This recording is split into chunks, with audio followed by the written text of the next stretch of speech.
Kung araw-araw kang gumagamit ng Excel, may malaking chance na hindi mo pa alam ang mga secret tools na to. Ito ang top 5 hidden Excel features na dapat alam ng lahat. Hindi alam ng karamihan na built-in pala ito sa Excel.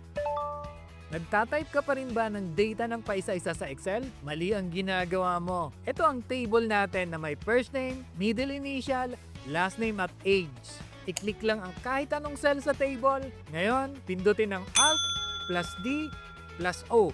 And yes, lalabas ang built-in data entry form ng Excel. Type mo lang ang information. Pagkatapos, pindutin ang Enter or New para automatic na maidagdag ang record at handa ka na agad sa susunod. Hindi mo na kailangan mag-scroll sa bawat column. Hindi mo alam kung saan ang galing ang number na to. May detective mode ng Excel. Halimbawa, ito ang final amount natin. Pero gusto mong malaman kung paano ito na-compute. I-click ang cell na may formula, pumunta sa Formulas tab, i-click ang Trace Precedence. Makikita mo agad ang mga blue arrows na nagpapakita kung saan nanggaling ang value. Ngayon, i-click naman natin ang Net Total. Trace Precedence ulit, makikita mong konektado ito sa Grand Total at BAT.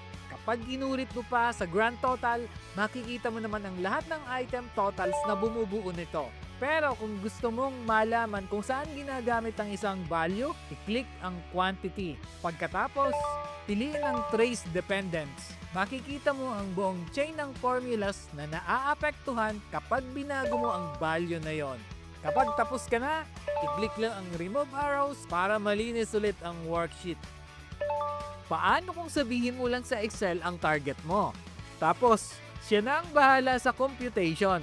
Halimbawa, ang presyo ng produkto ay 250 pesos bawat isa. Ang target mong sales ay 100,000 pesos. Pero hindi mo alam kung ilang units ang kailangan mong ibenta. Imbis na mangula, piliin ang cell na may formula, pumunta sa Data tab, i-click ang What If Analysis. Pagkatapos, piliin ang Goal Seek. Sa Set Cell, piliin ang Total Sales. Sa To Value, ilagay ang 100,000.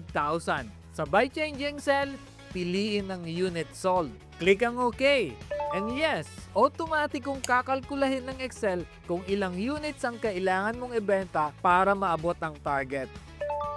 Nasa raw 50,000 ka na, pero gusto mo pa rin makita ang total. May hidden feature ang Excel para dyan. Halimbawa, nasa dulo ka na ng napakahabang Excel worksheet, pero gusto mong makita pa rin ang grand total habang nagtatrabaho. Imbis na paulit-ulit ka mag-scroll pataas, piliin ang cell na gusto mong bantayan. Select natin D202, ito yung grand total. Pumunta sa Formulas tab, i-click ang Watch window, pagkatapos i-click ang Add Watch. Click Add. Ngayon, kahit saan ka pa mag-scroll, makikita mo pa rin ang value ng cell na yon sa Watch window. Perfect ito para sa totals, balances, inventory, payroll at financial reports. May green triangle sa Excel mo, huwag mo itong i-ignore. Halimbawa, mayroon tayong sales report, pero may ilang hidden errors na hindi agad mapapansin. Unahin natin ang grand total. Mapapansin mong kulang ang total. Double-click natin ang cell. Ang dahilan, hindi na isama ang headset sa formula. Sama na natin. Ngayon, i-click natin ang cell na may green triangle. Total ng keyboard. Pumunta sa Formulas tab. Pagkatapos, i-click ang Error Checking. Ipapakita ng Excel kung ano ang problema at tutulungan kang mahanap ang error. At nakita natin agad inconsistent formula. Tingnan natin ang keyword total. Sa halip na i-multiply ang quantity at price, nag-add pala ang formula. Kaya mali ang lumabas na total. Click lang natin yung kanyang suggestion, copy formula from above. At meron pang isa. Dito naman, makikita mo ang 100 na naka-store bilang text, hindi bilang number.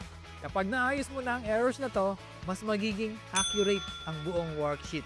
Follow mo na ang page natin para sa mas marami pang hidden Excel features.